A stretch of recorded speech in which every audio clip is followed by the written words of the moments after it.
glad to be back here. That's several times I've been here.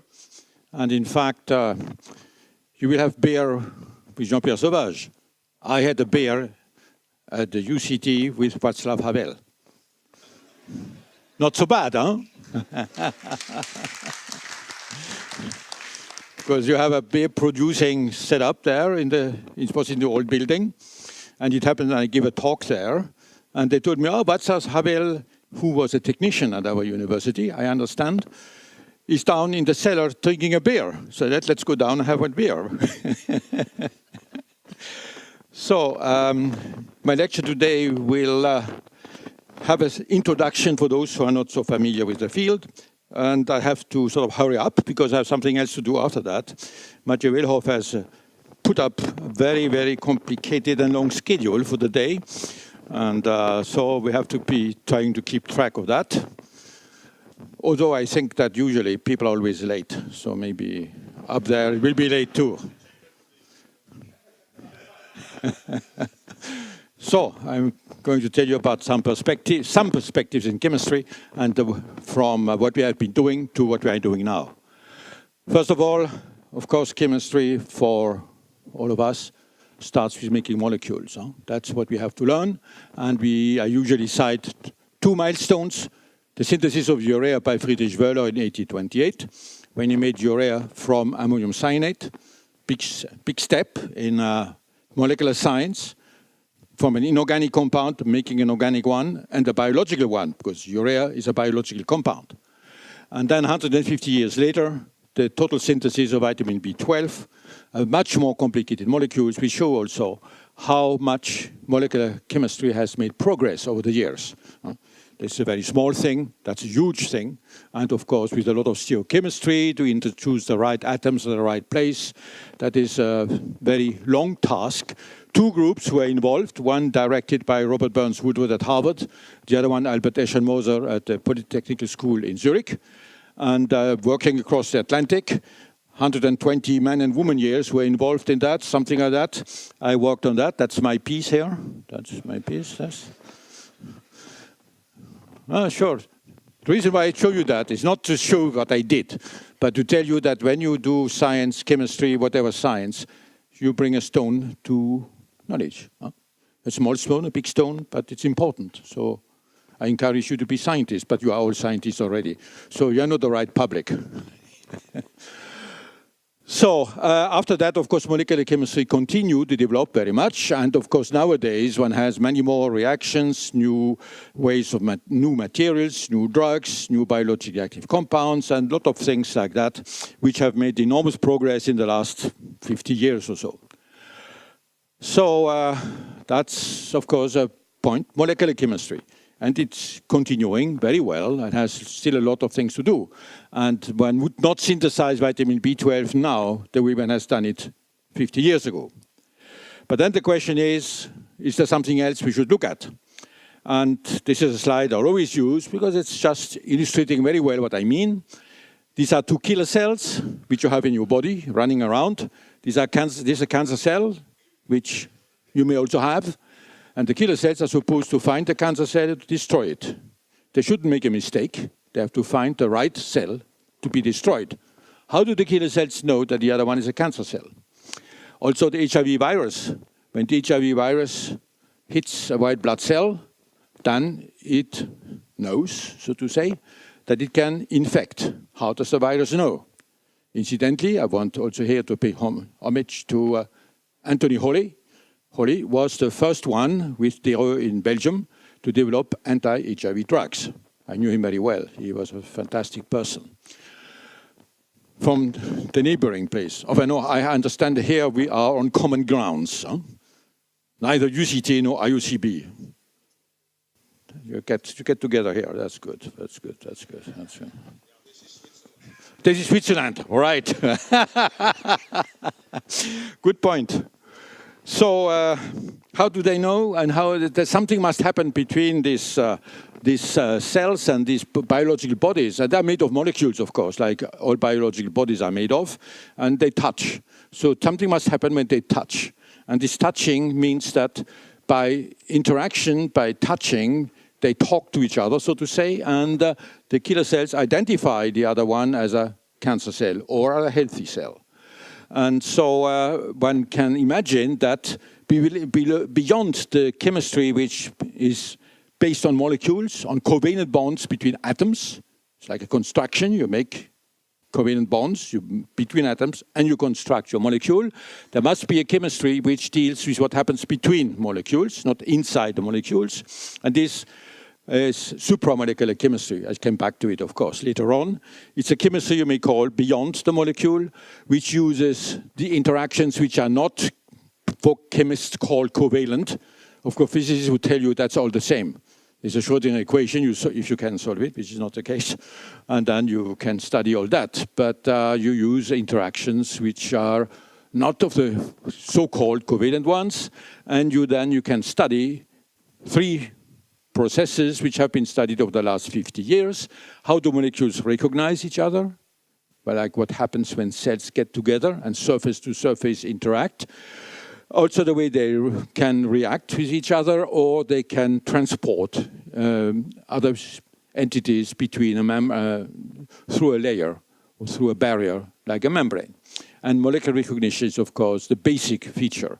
That's the most important, because without molecular recognition, there's no life. There's nothing like that in our body. All the time, there's recognition happening. That's why molecules know what to do. Otherwise, they wouldn't know what to do.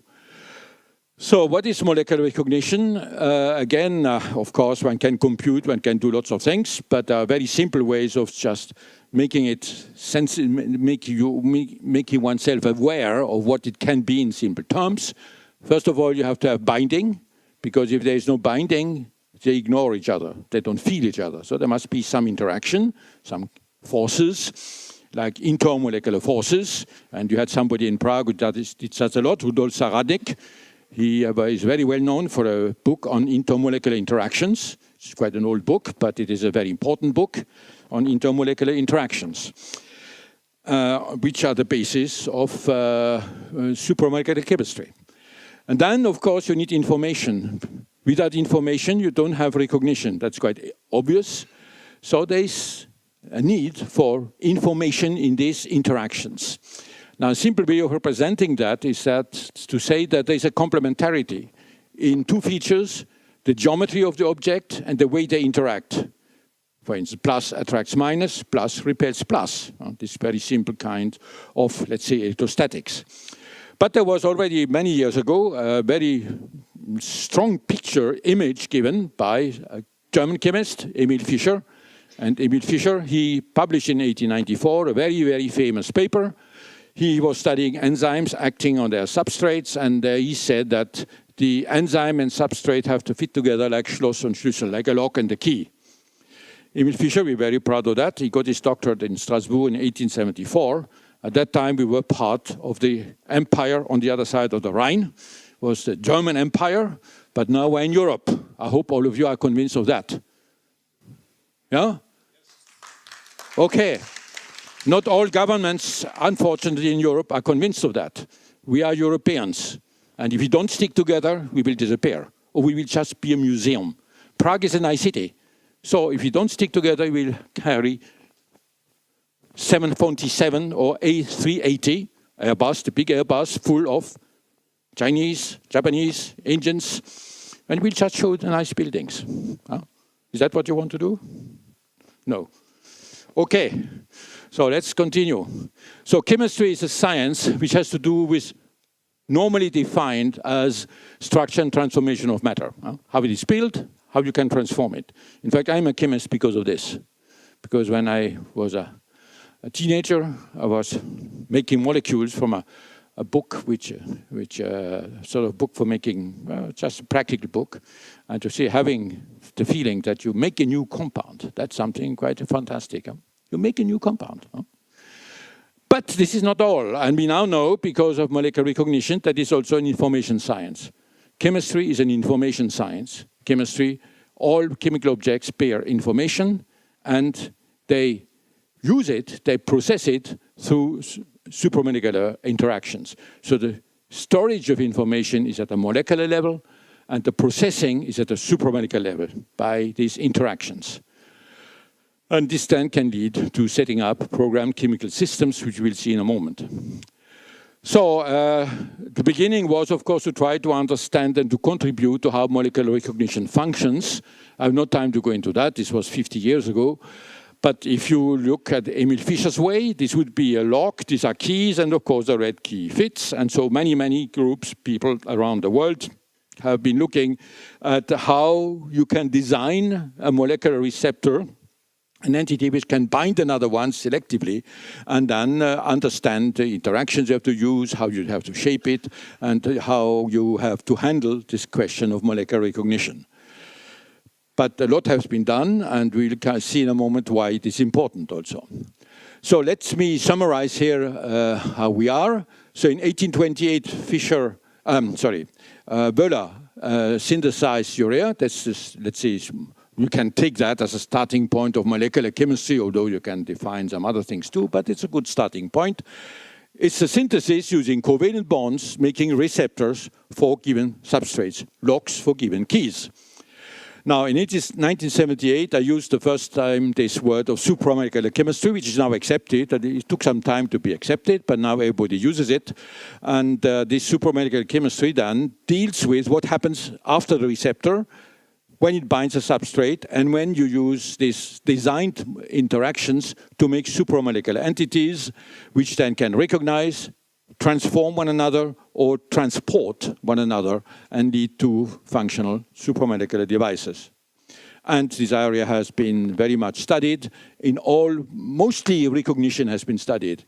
Supramolecular reaction catalysis is something which is still a lot to do, which is, it's of course, you can also call for catalysis enzyme mimics, but it's much broader. Enzymes, they do things which our life has developed, evolution, but you can do many things which nature has never thought of. We can do them. We can make in the lab many things which don't exist in nature. That's what chemistry can do. And transport processes, I come back to that. Now, the next step would be then to use recognition to go beyond pre-organization. What I call pre-organization is to make locks for keys or keys for locks. But you can also then use this to try to induce self-organization, to make pieces which would get together and generate a more complex object by the program which you put into it, the way it is getting together.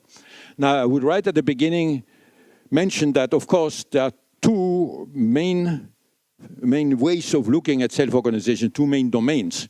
One is equilibrium self-organization, where the object is thermodynamically the most stable one of the mixture which is present of the interactions. The other one, which is non-equilibrium self-organization, where you're out of equilibrium, where you link your systems to chemical reactions or heat transport and so on. And what I will describe has not to do with non-equilibrium. That's the most important to come now up, because life is a non-equilibrium system. Huh? We are completely out of equilibrium. You are all out of equilibrium. Your equilibrium is CO2, water, ammonia, calcium, phosphate, and so on. Not much fun, but that's the way it is. Huh? Someday, I'm sorry to say, we will all be that. CO2, water, ammonia. Very trivial chemistry. Sorry, I want to be optimistic. So that was a bit pessimistic, but it was reality. So self-organization deals with the way in which you can construct bricks so that they have the information necessary to build up and to generate an entity which you can control by the way in which the bricks have been built. And this is then programmed self-organization. This approach is a designed approach at this stage. Design meaning you, like an architect, you design your bricks and you put in this, you give them shapes, interaction sites, which are the correct ones for generating a given object. Later on, we'll have another approach. So this example, I can give you one example, which I usually use because it's the most easy to represent, is that what about designing systems where metals interact with organic molecules, where the components, the bricks for building up the thing, are organic molecules capable of binding a metal ion, and where the cementing unit, the way you put them together, you glue them together, are metal cations. And this then leads to the idea that the metal cations are sort of reading out the information which is in the ligand molecules, and then this reading out can be also compared to something you might call a coordination algorithm. It's a way to read. It's not just binding, but it's a way you read. Some metal ions want to have given nitrogens or oxygens or sulfurs. Other metal ions will have 2 or 3 binding sites and so on. And so this then leads, hopefully, to the possibility of generating what you may call by this sort of complicated name, metallo-supramolecular architectures. And interesting also that, okay, this is just a sort of a general statement that as you build it up, new properties may appear in the different stages of build-up of your object. So, for instance, the first ones we made, this was in long time ago, in 1984, long time ago. But it was interesting because you know that a mythical object is a double helix of DNA. So the idea was, can we make double helices which had nothing to do with DNA? Forget DNA, forget what nature has done, and we made in the lab double helices. Well, why not? And you can, by using this principle of making a strand of organic binding units, bipyridine, bipyridine, bipyridine, which are the analogues of the nucleotides you have in nucleic acids. And they bind copper here. And when you have copper 1, which is tetradentate, it wants 4 binding sites. It has to take up 2 strands, and then it organizes to 2 strands in this way, which is, this is an X-ray picture. It's not just a nice drawing. And so this is the double helix you can generate automatically from this strand and just mixing in copper ions. We can make triple helices if you use other metal ions, hexacoordinated, which want 6 binding sites. So you need 3 strands, and you can generate this. Again, it's an X-ray structure. You can generate this triple strand with 3 nickels and 3 strands wrapped around. Now, of course, one can make many different objects. Another one we have been very interested in over the years. I go quite quickly here because that's the most important, yet this is still sort of history. So if you have a rigid molecule, which has places where you can bind a metal ion, 2, 3, 4. Then if these units here, these slots here, are well chosen, and the metal ion is well chosen, then this will organize these pieces in a perpendicular fashion and generate grids like that. And this is indeed, that works very well. And for instance, in this case, where you have 3 nitrogens in each subunit here, 3 nitrogens, 3, 3, 3, 3, 3, 3.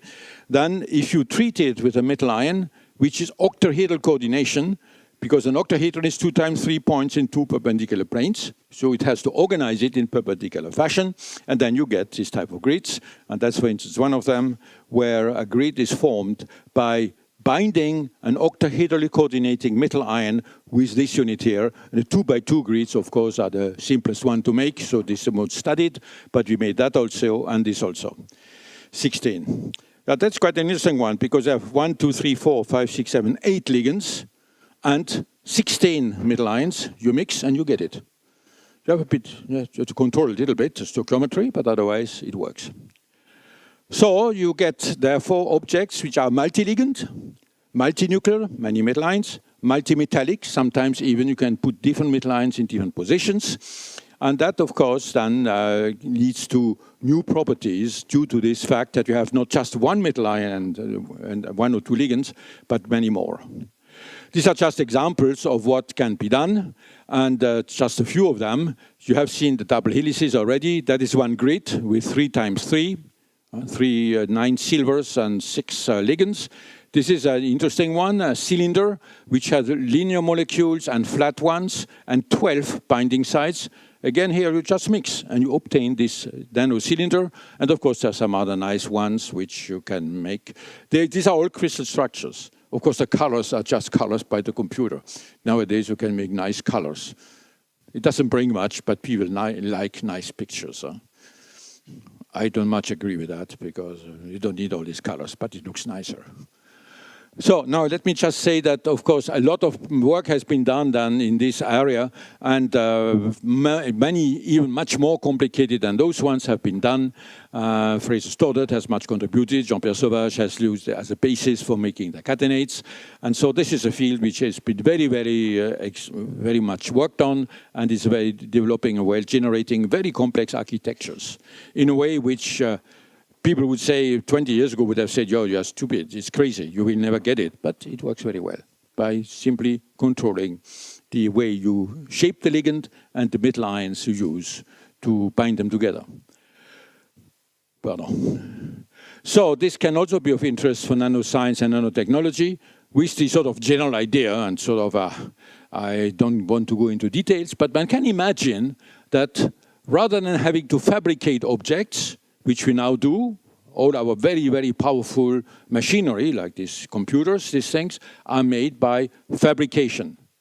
But one may also say that maybe we can also use self-fabrication, self-build-up, and this would then be, of course, the ultimate fabrication, meaning that you have the pieces, they are designed well, and you let them go, and hoping that you will generate different steps where you have that each step will put in place the shape, the stage for the next one.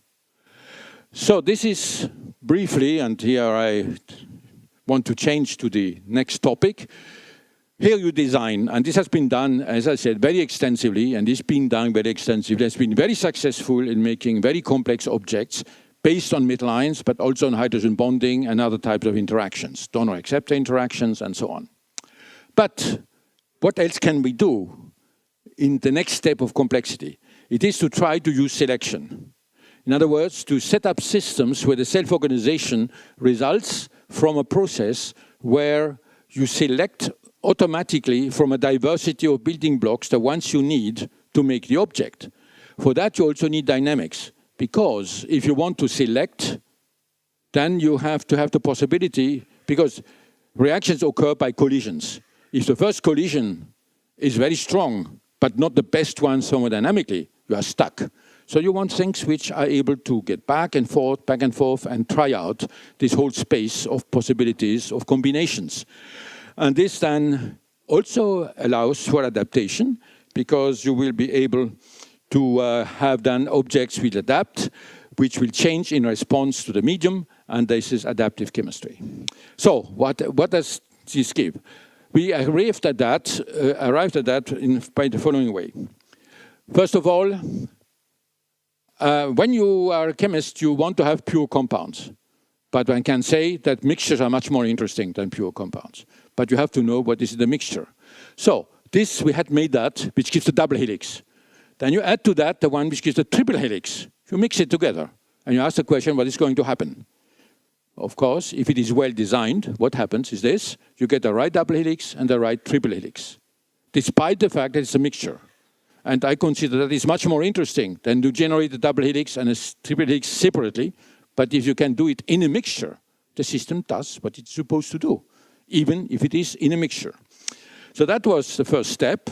It's a sort of a recognition process, self-recognition process, or we can also call it homo self-sorting. You self-sort the pieces, the same ones for needing the final object. Then the other observation was the following. This strand with an iron salt, when the salt is a chloride, makes a pentagon with a very strongly bound chloride in the middle. Here it is. That's the crystal structure. So when you have that, we wanted to make analogues of cyclic DNA. This is a sort of an analog of a cyclic double helix. So you're happy, you have it. But then you can also ask yourself, why do we get this and not something else? Why should it be 5 and not 6 and not 7? Why?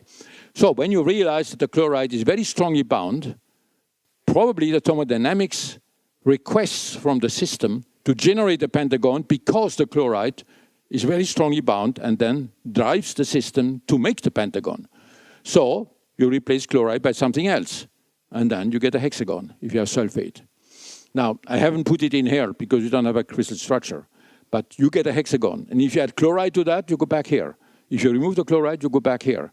So you have, first of all, something which depends on the environment, but it also means that among the variety of objects you can generate from these two building blocks, this building block and this cementing unit, the iron, it means that you have an adaptive system where these libraries of 4, 5, 6, 7 type of circular helicates can then respond to what is in the medium, the anion in that case, and generate something else. So that led to the idea, in fact, not to the idea, but just to realize that these supramolecular interactions, they tell you more than what you were looking for in supramolecular chemistry. That supramolecular chemistry, in fact, has a property which was always present, but which was not exploited, which is that it is a chemistry of weak bonding. It is a dynamic chemistry because the supramolecular object can fall apart, reform, fall apart, reform. And this, then, you may call it a dynamic, non-covalent chemistry. But then you can make another step, and this often is the case, I think many of us probably in this room, when you do research, sometimes you have to ask the question, if I do something perpendicular or even opposite to what I have been taught all the time, would it be interesting? So here what the question was, can we introduce dynamics into molecules? Molecules are supposed to be stable, not to fall apart, not to break up. But what happens if they break up? If you want them to break up, that could be very interesting. So this is then the idea that can we make molecules unstable, breakable, by introducing bonds which are reversible, formed by reversible covalent bonds. Then the bond can be reversed and the molecule can fall into pieces. That could be perhaps interesting. That's then a dynamic covalent chemistry. Now, if you want to put this together into this, under the same heading, just to try to sort of define an area which is a dynamic chemistry linked to the constitution of the chemical object, you can call it constitutional dynamic chemistry. It's a bit a complicated name, but it means that looking at chemical objects, be they molecular or supramolecular, which can fall apart, reconstitute, fall apart, reconstitute, and change in the process, respond to solicitations from the environment, from different external effectors, and therefore opening the way to adaptive chemistry. That is now what we are mostly doing, almost entirely. So, what is it good for? Many of you have first asked the question, is there some good reason to do that?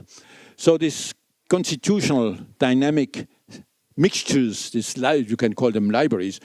When I got my PhD, a mixture like that, you call it a mixture, a soup, and now you call it a library. It's much better, huh? And we're in a nice library here, huh? So it's a set of objects which are mixed.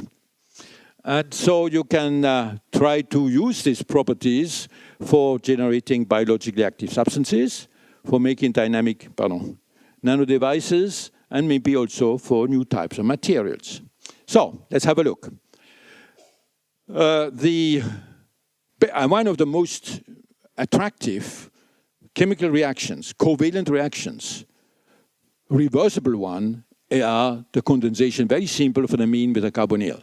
Now let me tell you, this is not a simple reaction. And somebody like Bill Jenks in Brandeis has spent his life trying to understand how this works. Not so easy, huh?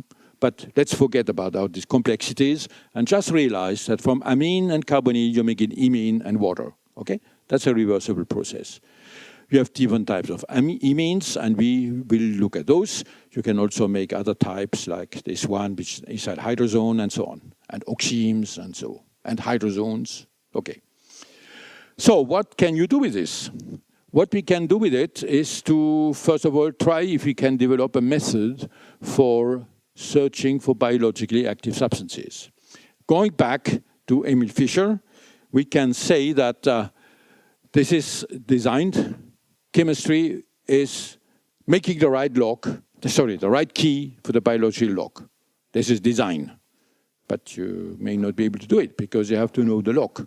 You have to design the key and so on. But okay, if you can do it, you understand molecular recognition.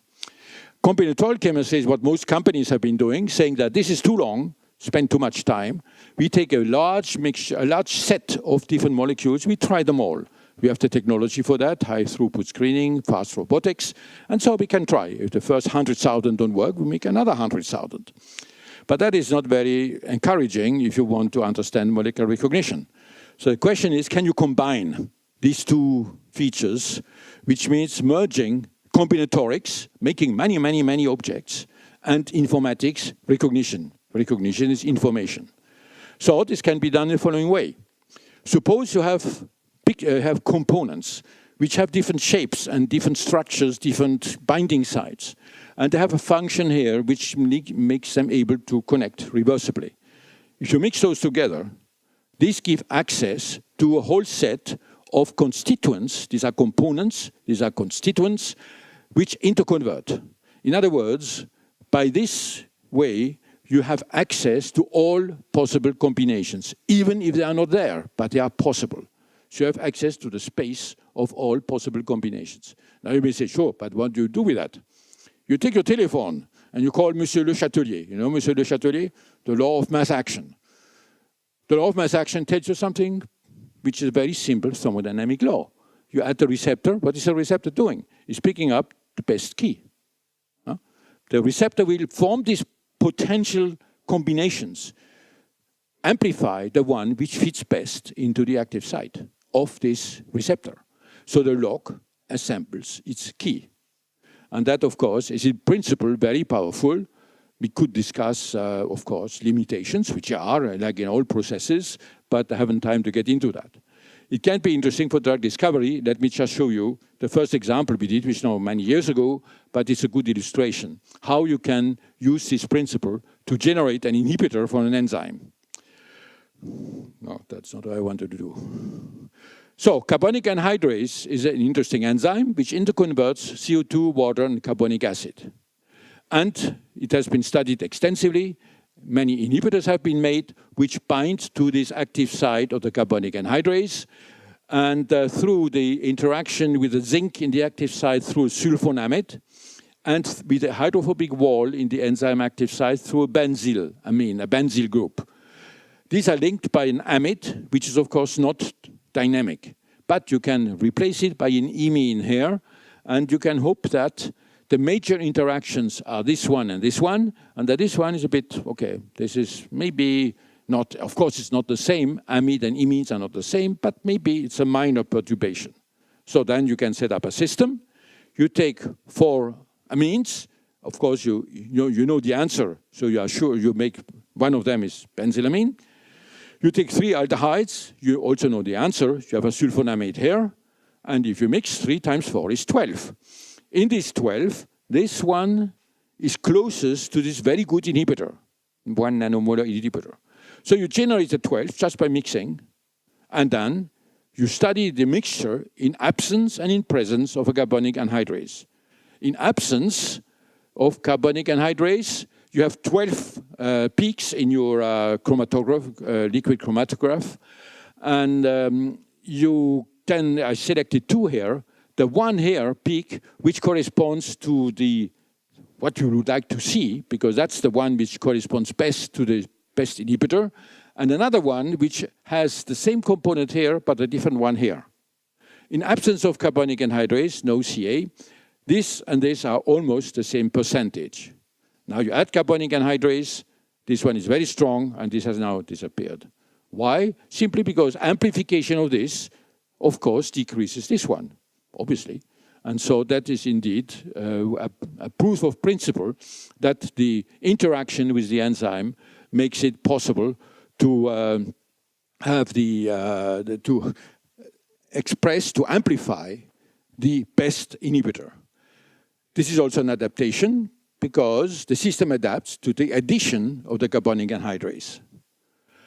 Now, so much for just this example. I could have given you other examples, like also for acetylcholinesterase and for other enzymes, but let's proceed to materials.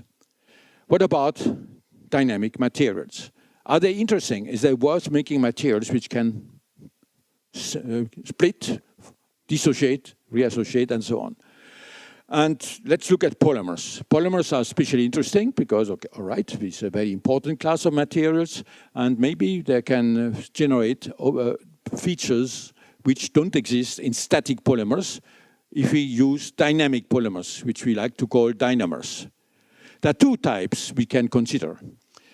Covalent dynamers, that means built on covalent reactions, where the red dots and the yellow entity functions are complementary functional groups. For instance, an amine and an aldehyde to make a reversible imine bond.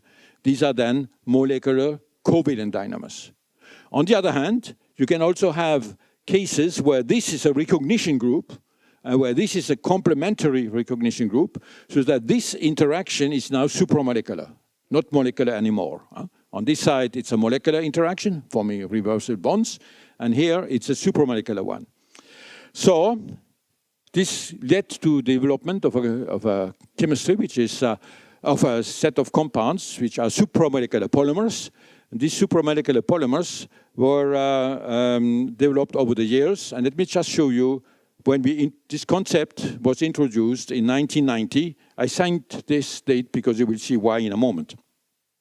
What was it? This was in my group at the Collège de France at that time.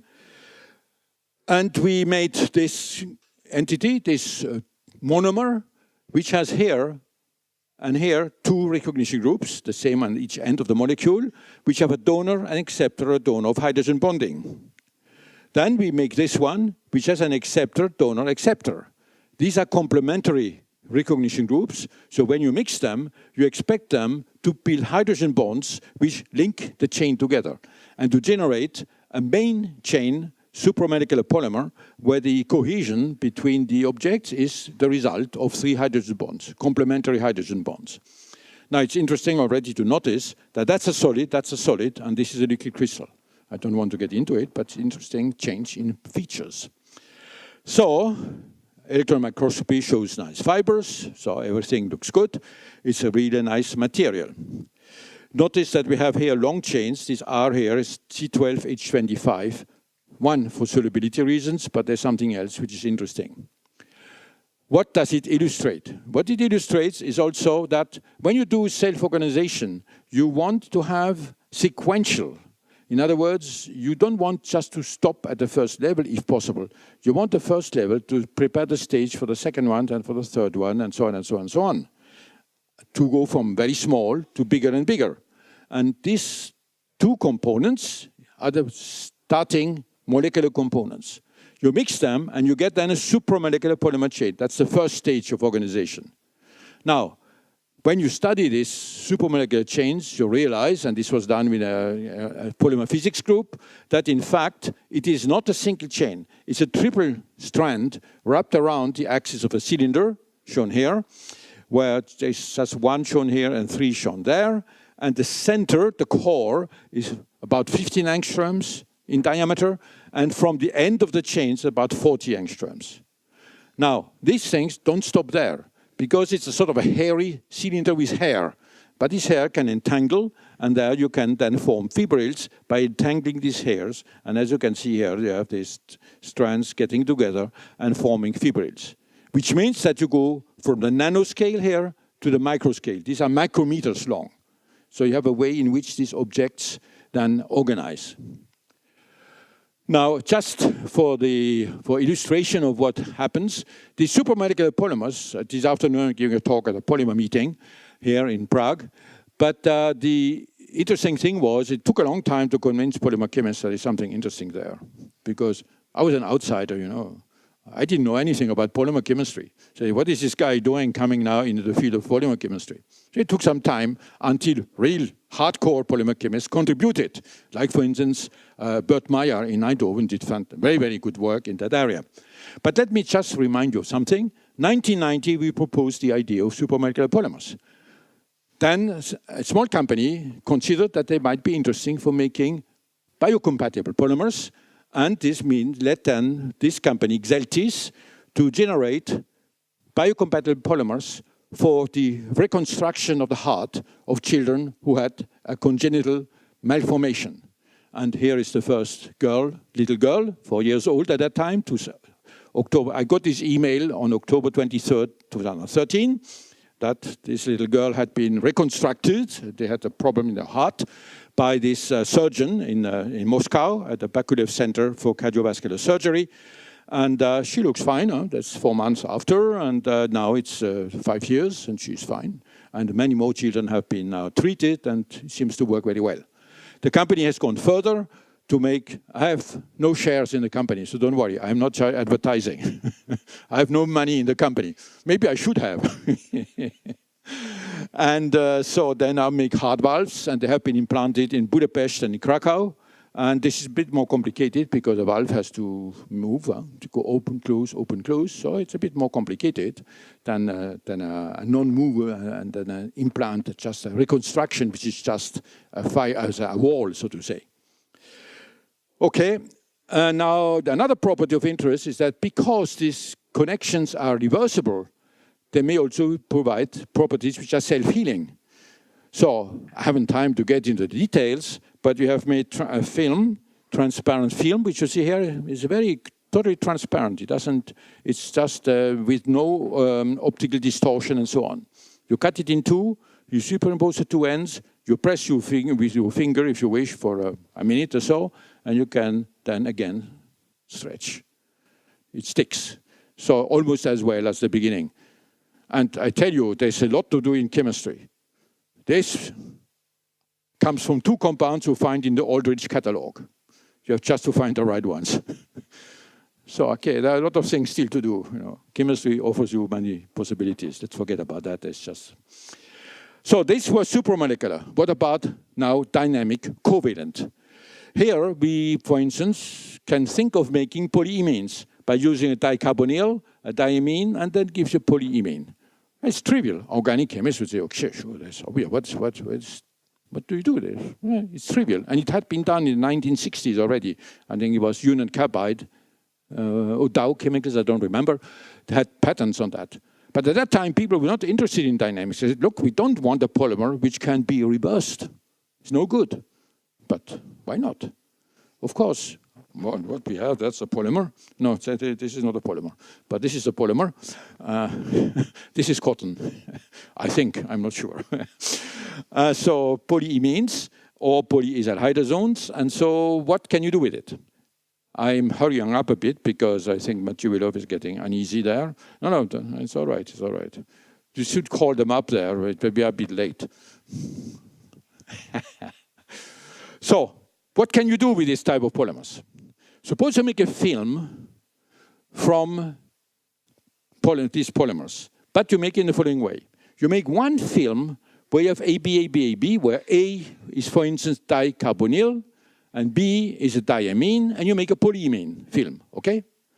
But then you make a film with another polyimine film where A prime is a different dicarbonyl, and B prime is a different diamine, okay? You have two different films, they're both polyimines.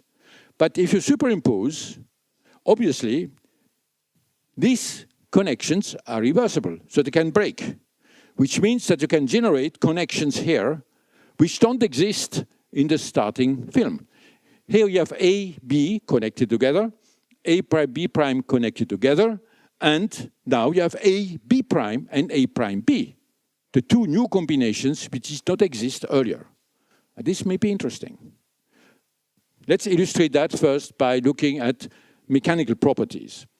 If you look at mechanical properties, this is a film, I don't want to get into this, why we did that, but we wanted to have something quite soluble, very floppy.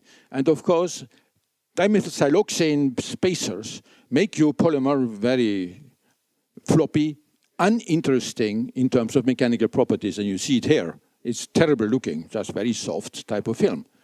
But you can then think of taking what you might call hard or less flexible monomers, and you can introduce them when this is in solution, so that they will enter into this chain.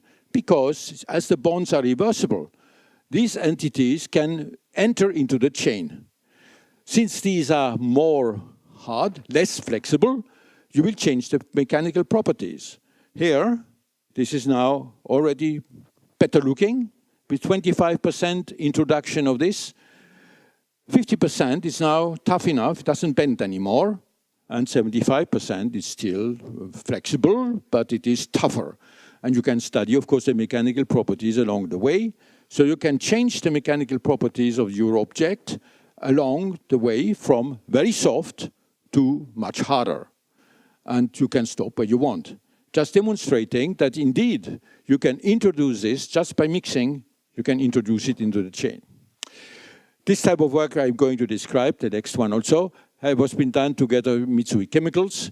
They were sending co-workers to my group in Strasbourg to explore this. It was the only company at that stage interested in the possible applications of this type of dynamic polymers.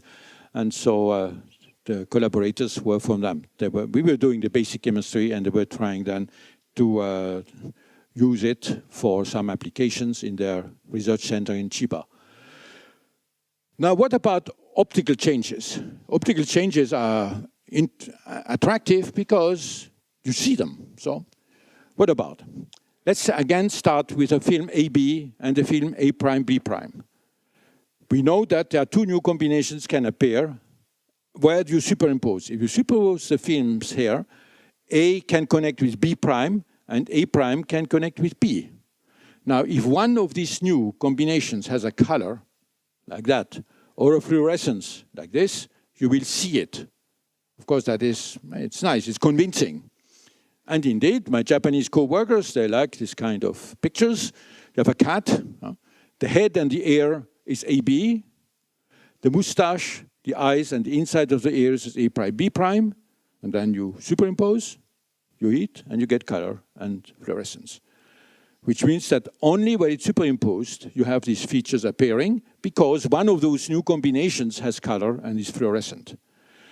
That shows that that it works, that the exchange, the recombination works, number one. Number two, that you might be able to write at the interface of two films with a heating laser, a red laser, for instance. And if you want to use it, you can make stacks and write in 3 dimensions.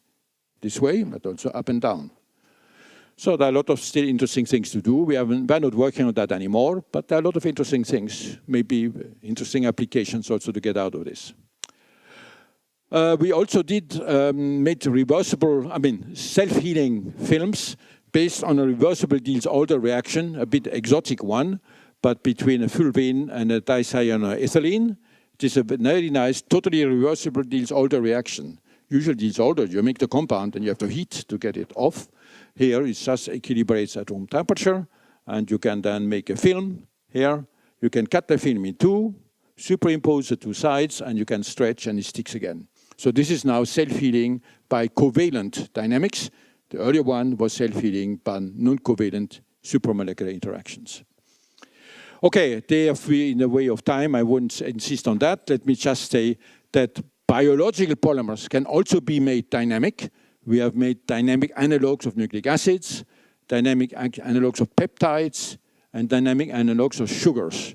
Now, this field is just scratched. There are a lot of very exciting stuff going on one can do. For instance, Anna Hirsch, who did this work when she was a postdoc with me, she's now in Saarbrücken in a big institute. She's heading an institute there. And they're continuing with dynamic peptides, because dynamic peptides can be interesting. They can rearrange, they can adapt, hopefully. So there's a lot of things still to be done. In this, just making dynamic analogues. It's not a real biological peptide, because you have to introduce the reversible group, the reversible function here, for instance. But there's, I think, a lot of things to be done there. So now, we'll have to shorten a bit later, but at least I want to tell you what is the next step. What about adaptation? What would adaptation mean? Adaptation would mean that your chemical object changes when you change the conditions. And this can be done in function of the medium, a phase change, physical effector, different types of physical or chemical changes. And then next on, we will see how this fits in a network of interconverting objects. So just let's illustrate this. Suppose you have a monomer with a hydrophobic core, a flat molecule, very hydrophobic, not water soluble. a carbazole. And you add to the nitrogen a side chain which is hydrophilic. So these objects become soluble in water because the hydrophilic side chain makes the hydrophobic center soluble, the whole object soluble. Now, if this is a dialdehyde and this is a dihydrazate, two NH2s, you mix them and you get the following. You get a helical rigid rod. Why? Simply because thermodynamically you want to minimize the interactions between the water and the organic stuff. The system wants to get away. The water doesn't like the hydrophobic, and hydrophobic doesn't like the water. So you have a tendency to make an object which minimizes interaction between hydrophobic residues and aqueous phase. So that's fine. Okay, this polymer is quite interesting, in fact, but I haven't time to get into it. But then you can ask a question to that system. You say, now, we may have you choose between this and that. You add one equivalent, a mixture of the more hydrophobic core and the less hydrophobic one, just a benzene ring, a small phenyl ring. So this is less hydrophobic than that. And you could make the assumption that what will happen is that the more hydrophobic will still form the rigid rod, and this will just be sitting in the water solution. That's exactly what happens. If you have a mixture, you still get the same thing as when this is not present. Okay, that's the first step. Then you can also say, now, to test what we are doing, suppose now we are changing our aqueous solution to more and more organic by adding a soluble organic compound, like acetonitrile. And indeed, when you add acetonitrile, you lose the selectivity, and at 80% acetonitrile, you have a random incorporation of both entities, which is indeed a good indication and quite a convincing one that there's an adaptation to the environment, that when it's pure water, the hydrophobicity of the residues, or let's say the tendency to remove interactions between water and hydrophobics lead to the generation of that. And the same is true when both are present. And when you add acetonitrile, then you go more and more organic, and then this tendency to select disappears. Now, what about looking at these systems as a network? What I mean by that is that, yes, I will try to hurry up just a little bit.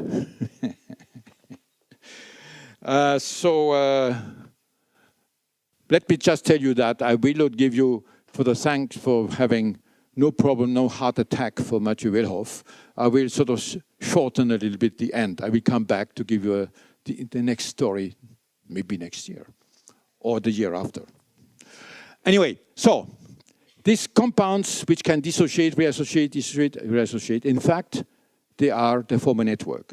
Because if you have a mixture of, let's say, amines, aldehydes, and so on, when one dissociates, the other ones know it. So the whole thing can reconstitute, can reassemble, can do something different. And let's look at it in the simplest way first. I use again this A prime, B prime system. Let's suppose you have A prime, for instance, dicarbonyl, B prime, for instance, diamines, which can make AB prime, A prime B, and A prime B prime, 4 constituents from this. This is a network. The simplest, in fact, is a square. It's a square, you have 4 constituents. Now you can put them at the corners of a square, and the relationships are quite interesting. If you put these on the corners, AB prime, A prime, B prime, A prime, B, you see that the vertices, the sides of the square here, these lines, they connect constituents which have a common component. AB has A in common with AB prime, and AB has B in common with A prime B, okay? So if for some reason AB increases, then of course these two will decrease, obviously. So these are antagonists. What you have on the vertices of the square, these are antagonists. the sides of the square link antagonists. But look at the diagonals. They are much more interesting in some ways. If you look at the diagonals, they connect constituents which do not have a component in common, AB, A prime, B prime. So what does it mean? These are agonists. If AB increases, A prime, B prime must increase, because an increase in AB releases A prime and B prime for those two. They can make A prime, B prime. So these are now agonists. And this is a very interesting property of networks. I will show you in a moment what that means. So they will be subject to chemical effectors, and you can make adaptive networks. Let me illustrate that by one simple case. And then we will have to leave. Okay, I should have started at 9:30, but okay. It's now 10:05. Anyway, let me just illustrate what one can do. Suppose you have these very simple, trivial components to illustrate what's going on. AB is this pyridinaldehyde with this benzhydrazide. AB prime is this pyridinaldehyde with this N-methyl benzhydrazide. A prime B is this one with this benzaldehyde, and that guy over there. And A prime B prime is benzaldehyde and this thing over there. These are the four. Okay? When you add a metal ion, like zinc, for instance, what happens? The metal ion wants to bind to those things. And which is the best ligand? The best ligand, especially if you add some base to remove that H here, this is the one, NNO3, a tridentate ligand. And it forms a complex, a very stable complex. As a consequence, this AB is very strongly amplified by the binding of the metal ion. And as a consequence of that, A prime, B prime is also very strongly amplified, the one which cannot bind the metal ion. So, if you represent it in a network way, that's the start. You add the metal ion, that's the strong amplification along this line, and that's an adaptation to the addition of the metal ion. Now, I have time at least to show you what is important in here. What is the most important observation here is that amplification of the fittest drives amplification of the unfittest. That means, of course, the fittest is the one which binds best metal ions. It also amplifies the one which does not bind, which is the worst for binding metal ions. Now, you may also say that maybe that has another property which is interesting. So that illustrates the fact that when you have a complex network and you change something somewhere, the other ones will know that changes have occurred, and the whole system will rearrange itself.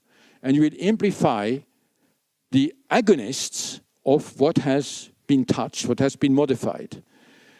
And sometimes that can be very interesting. For instance, this one, A prime, B prime, we had cases where that has a color, but you couldn't get it at the beginning. So if you add the midline, it's amplified and the color is better, higher. It goes from 25% to 50%. So what I want to stress here is that in networks, which can be modified, where the percentage of the different components can be modified by the addition of a given effector, for a given agent, or by a change in temperature or in solvent. The result is that you modify completely the percentages of the different constituents. And this change in percentages of the constituents then leads to amplifications or repressions, down-regulations of other objects in the network. And we have now exploited that quite a bit in many other cases. And it's something which is also for developmental biology interesting.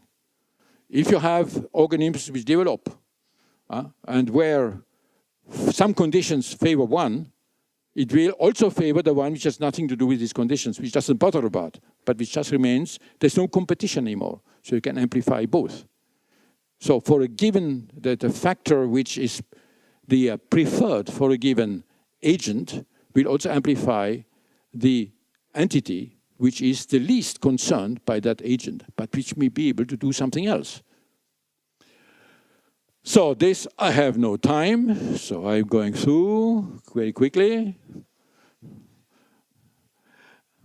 But what I want again insist on is this: amplification of the fittest leads to amplification of the unfittest.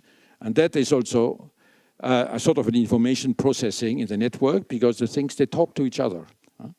And they talk to each other without going there. Let me just illustrate that by an example. In these cases, you do not need to send a messenger. In a network like that, you don't need to send a messenger somewhere, because the network will rearrange itself. And maybe a simple example, sort of loose example, is that suppose an airline asks for a flight from Boston to Chicago. Okay? So, okay, they get the flight. But when that airplane comes to Chicago, they have to rearrange the time schedules in Chicago for the other planes. So a plane going to San Francisco, for instance, has to change the schedule. So going from Boston to Chicago has done something in San Francisco without ever going there. And we have cases where this can be done, the transfer of information, without going there, but just by rearranging the distribution of the objects, which are continuously interrelated, exchanging in terms of this chemical, some of these chemical compounds, chemical processes. So adaptive chemistry is what we are mostly pursuing, to make these adaptive materials, dynamic materials, and also to exploit this possibility of having objects which will be able to exchange, to talk to one another, and to modify the distributions. And this distribution in itself contains information. In other words, if you have, let's say, just the 4 objects, different proportions of the 4 tell you what has been done, because they are different. If you add something else, in fact, what I just left out was an example of adding something different to your mixture gives rise to a new distribution characteristic of what you have added. So it is a way of having information in distribution, which is away from molecular recognition, where we have information in complementarity of objects. Here is just a distribution which gives you the information. So molecular chemistry is the start for all of us, then supramolecular, then organized chemistry, as we have seen. Then we go to dynamic systems, which have features which non-dynamic ones, static ones don't have. Adaptive, because if they are dynamic, they can change, they can adapt. And of course, more and more complex states of matter. And there is something else up here. That's for later. Thank you very much. I was a bit running through, but okay.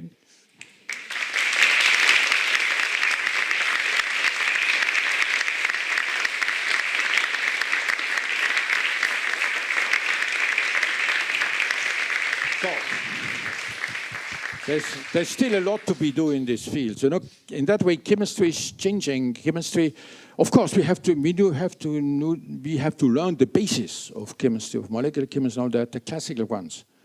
But there are a lot of things happening when you look at diverse things. Let me just give you an example. A living cell is a horrible mixture of many, many things. But each molecule in there knows what to do, at what rate, in which place, in what sequence, and so on. It lives. And it is a network also. If one thing increases somewhere, something else may decrease somewhere else in the cell. So it's just, we have to think about complex systems and interrelated systems talking to one another in a dynamic fashion. And I think just sort of thinking about what a cell is doing gives us sort of ideas. We are still far from making a living cell, but it gives us ideas about features which we should look at. I hope you will contribute. Thank you.